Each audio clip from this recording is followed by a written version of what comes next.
Apple's getting even closer to finalizing its folding iPhone that may debut in 2026. Let's talk about it. So I know we're literally in the middle of the year. We haven't even gotten the iPhone 17s yet, including this, the crazy thin iPhone 17 Air. But we're already talking about what is coming in 2026. And that's because it's a big deal.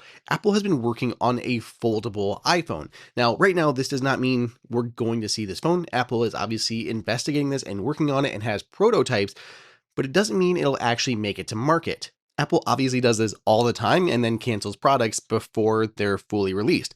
Apple Car, anyone?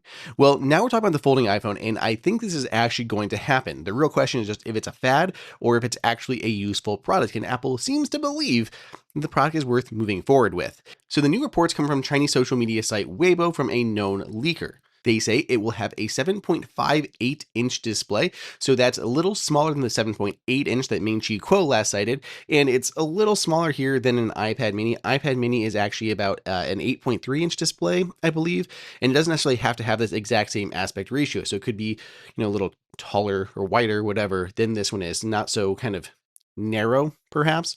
But this is 8.3 inch. So this would be about an inch smaller than the iPad mini would be. And I think that's a really good form factor size.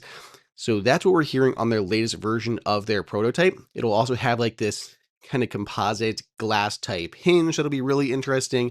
Apple said to get rid of the bend in the display, which would be huge. That's the problem that like every other one has. It's going to have dual 48 megapixel cameras. I'm really curious at what the cameras will be. My guess is they're going to keep maybe an ultra wide as well as the wide angle lens, because then Apple can still offer like 2x telephoto zoom qualities with that single camera and still give you the wide, unless Apple does something crazy with the 17 Air that gives you like a 3-in-1 system that gives you ultra wide, and 2x telephoto in whatever this behemoth will be. So maybe we'll find out a little bit more details come this fall. Other than that, the body is said to be titanium. Also interesting is Apple has been moving away from titanium, apparently, on the new high-end phones this year. So maybe those will be off of this phone and they'll be saved for the really high-end foldable iPhone 17 Ultra or whatever it's going to be called. Who knows? So let me know what you guys think. Are you excited for a foldable iPhone, or just this is a nada to you? Let me know how you stand down below in the comments, and of course, follow for more Apple news and reviews.